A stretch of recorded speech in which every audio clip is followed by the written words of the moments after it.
So mga kabanso, magandang araw sa inyo, no? At lalong lalo na po na sa ibang bansa ngayon, magandang gabi po. So ngayon mga kabanso, mag magpapahinga muna tayo dito, no? Kasi kakarating lang natin. Tsaka ingat pa rin tayo kahit dito tayo sa sa baba, ano.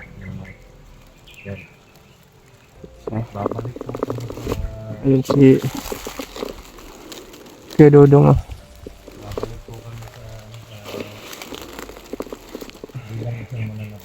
Yun mga kabanso, no?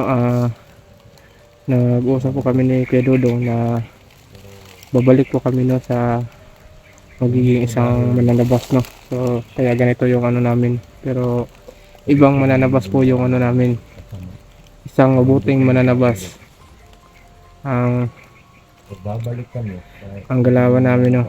dahil sa masamang gawa. Noon po yung nasimula ang away Ayan.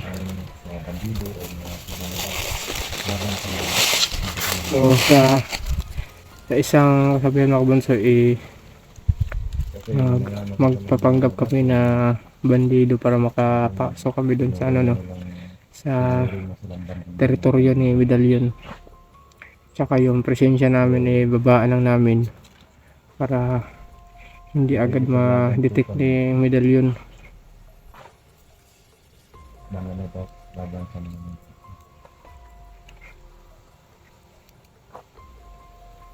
sinuot po namin ito yung dalawang dugo. Okay.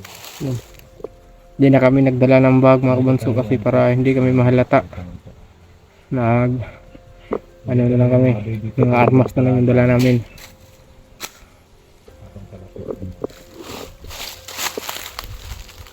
Mapagpinlang din ang surutang ito.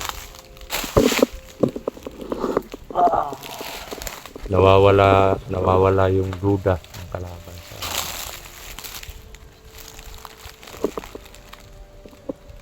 at so, andito po kami banda sa may sagingan yung unang gabi ba yun or unang nasilayan natin yung mga aswang. Oh, yung unang nasilayan natin yung mga aswang, bro. Yung tayo lang dalawa. So, dito po yung banda mga sa sagingan. Yan po si Bunso. Yung dala lang po namin ngayon si Talim at si Tugas. Wala po kaming baon. Wala po kaming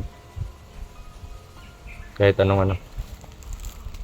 Kasi sa spiritual po na katangian o sa spiritual na aspeto nagpo-produce po yung mga kasuotan na to ng mga kailangan sa aming katawan. No? Yung iba nga Ano din to, bro, para ditong tagulilong, bro, pag ano. oo nga hindi tayo nadidetect at tinatago din nito ang presensya namin mga idol, no. Matagal na namin hindi nasuot to buti na lang may ganito ka din, Bunso. Sa inyo, bro, saan ba galing mo sa inyo, bro? Matagal na to sa akin. Tagal Yung na. yung binigay ng pinuno noon sa Nung akin. sa ano pa? Nung sa mananabas pa? Oo. Sa'yo, sino nagbigay sa'yo yun? Ano yun, bro? Isang commander yun na nagbigay sa akin, bro. Yun na ano ko po na realize ko po ngayon na si Dudoy pala is galing po pala talaga sa mabuting commander. Kasi nung nagkawatak-watak na yung mga ano noon, yung malapit na mamatay yung pinuno namin, ilan lang kaming mga commander ang binigyan ng ganito. Oo. Siguro, sana yung commander na yun yung nagbigay sa inyo. Hindi ko na alam, bro, kung asa na yun, bro. Pero pag makita ko yun, bro, makilala ko agad. Mabait ba yun? Mabait Oh, ba talaga? mabait, bro. Ako yung pinagkakatiwalaan niyo, bro, pag ano. Ako yung inuutosan niya lang ba, ganun. Kaya pala. At pinagmana sa iyo yung ano na yan. Ito, binigay niya. Dahil daw sa pagdating daw ng panahon, sabi niya, hindi pa ngayon, magagamit mo yan. Pero dadating din yung panahon na magagamit mo yan. Kakailanganin mo yan. Pero ngayon, gamit mo na. Nagamit yun na. So, yan mga idol. Pagdasal niyo po kami. Na sana po maging accomplish yung mission namin ito. At si Brother Max, hindi siya nakasama ngayon. Kasi may ginagawa yun. Ewan ko lang kung ano yung ginagawa niya. Basta yun yung sinabi niya. Pero, pag makaano siya ng pagkakataon, sinabihan ko naman kung saan yung location. Susunod at susunod. Yan si Brother Max. Ano nga siya, bro, paano yung wala pa tayong wala tayong mga pagkain dito ganyan. Sabi ko, hindi natin siya, di bali ng ganun bro sa amin kasi hindi namin sasayangin yung panahon, oras. Kasi nakipagsabwata na si Medalyon sa mga aswang. Kaya delikado yung pamilya natin kasi pwedeng atakihin tayo sa kalagitnaan ng gabi. At kahit nasa bahay lang tayo, makakapasok yung mga aswang na nawawala, nagiging pusa, nagiging ito ganyan. Nagiging hayop. Nagiging hayop yan pag walang nakakamasid sa kanila.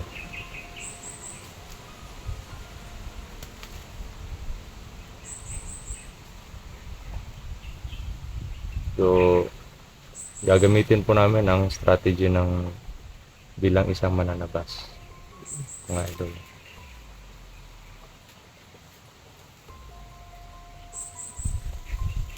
Kasi yan yung gusto nila.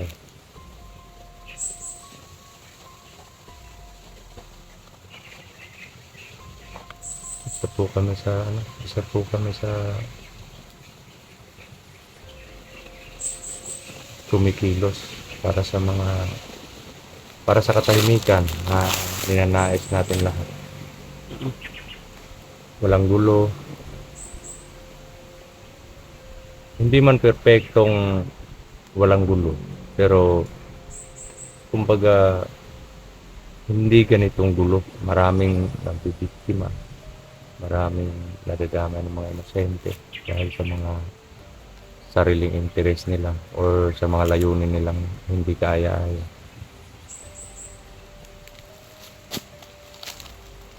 Kaya gagawin po namin lahat, mga idol.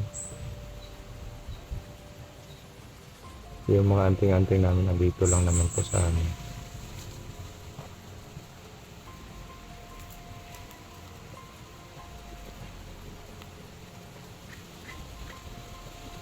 Ang gwapo mo ngayon Nagmasid lang ako bro.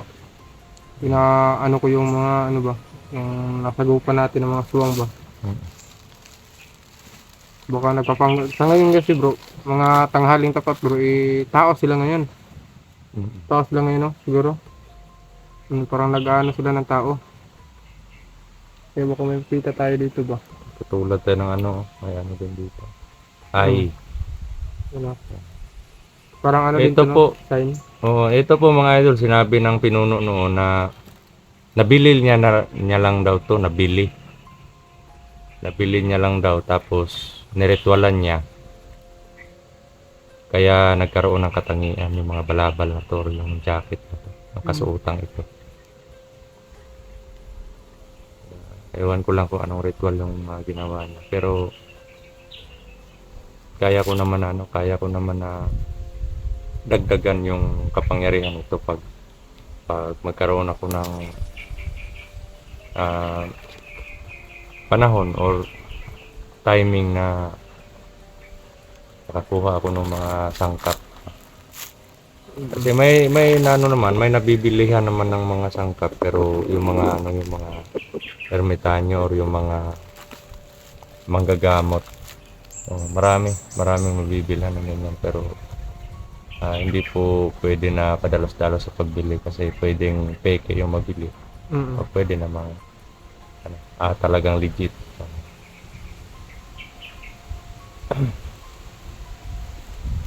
So, panahon na para dinlangin natin yung mga kalaban natin.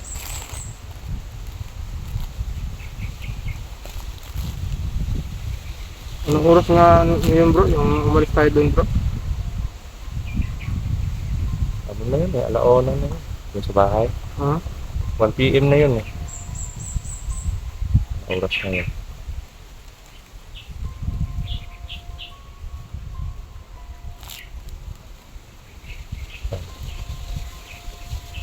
Ay, last na kami dito sa saglit mga idol. Kararating lang namin dito eh.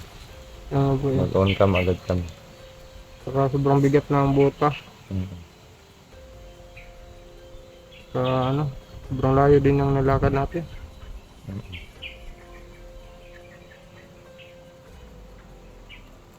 Kasi na ano ko din, yung mga postura natin bilang hunter, parang ano na nila, kabisado na nila. Kaya nga bro. Pero pag lalapit tayo sa mga kalaban, huwag natin ipakita yung mga cellphone natin, iwan na lang natin. I-ano na lang natin. Kumbaga nakatutok lang sa atin yung camera sa malayo. Saka natin lalapitan sila. Magpanggap tayo. Alam mo na yung plano, Bunso. Oo. Pero ngayon mga idol, no, makikita niyo po yung tunay na kapangyarihan o katangian ng isang mananabas.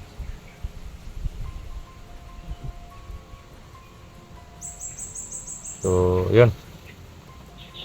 Gusto ko lang po magpasalamat din sa mga sumusuporta, patuloy na nanonood ng mga videos namin ina-upload at sana po'y wag po kayong magsawa. No? Oo. Maraming salamat po sa inyong lahat. Yun, may pabor lang po kami. Paki-share ng mga video namin, paki-like, comment po kayo kung ano yung gusto nyong mensahe sa amin. At Makikita rin natin yun. pero hanggang heart at like lang kami doon sa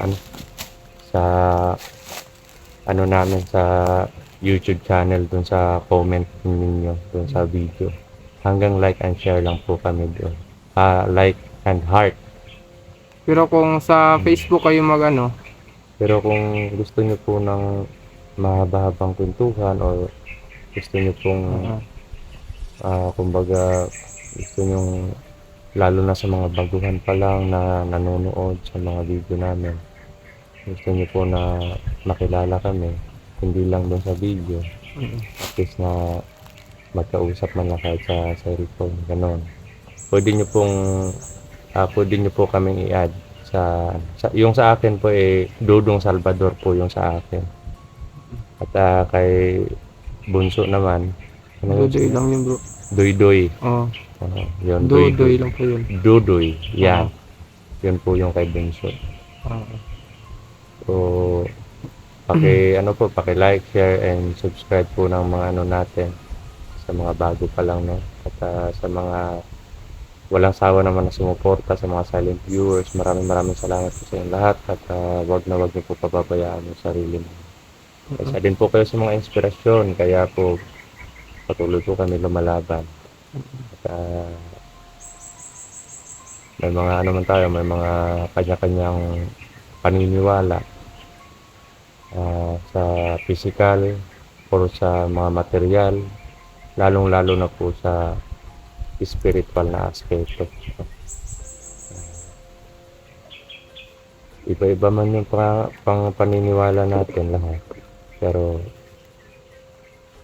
alam po natin na lahat po nandito ngayon sa mundo ay gawa po ng Panginoon. Kaya magkaisa po tayo lahat, mga idol.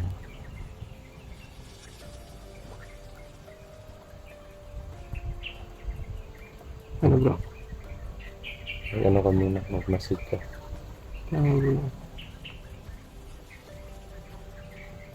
Kami po kahit malayo naaano namin yung mga kalaban. Sa malayong kasi suot namin tong balaban natin.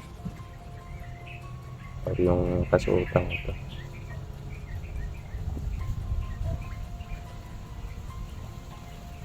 At sa mga nagtatanong po, totoo po ba daw yung si Talim, yung itak po? Maraming beses na po yung in-explain ko yan sa nakita nyo naman po yung itak. Totoo po yung itak.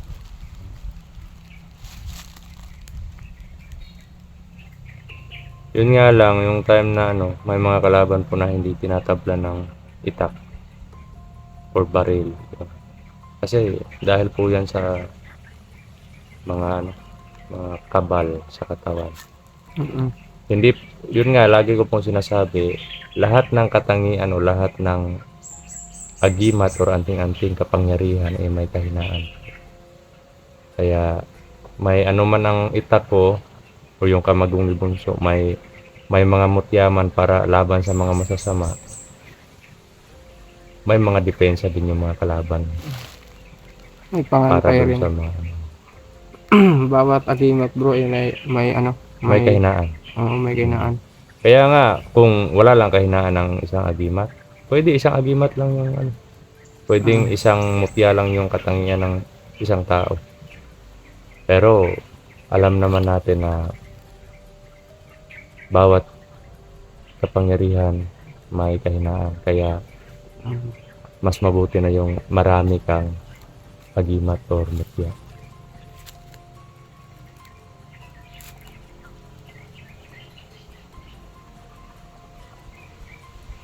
Bro. Hmm.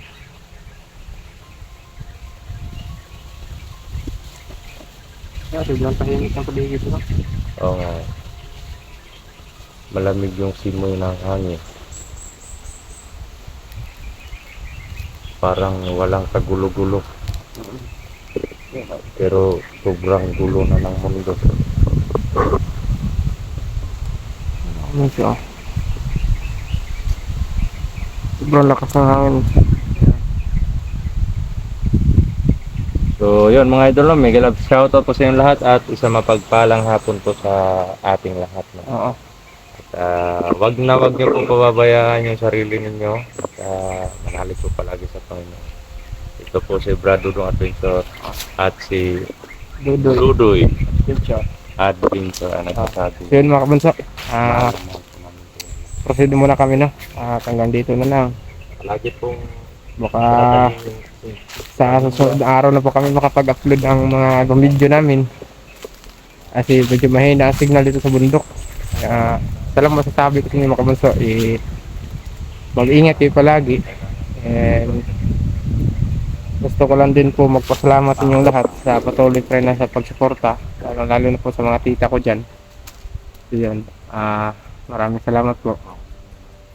And huwag nyo po pababayaan yung mga sarili nyo, lalong-lalo na po nasa ibang bansa ngayon. Mag-ingat po kayo palagi kasi nasa malayong lugar kayo, no? Yun, aalis muna kami, no? At maraming salamat, mga kabunso.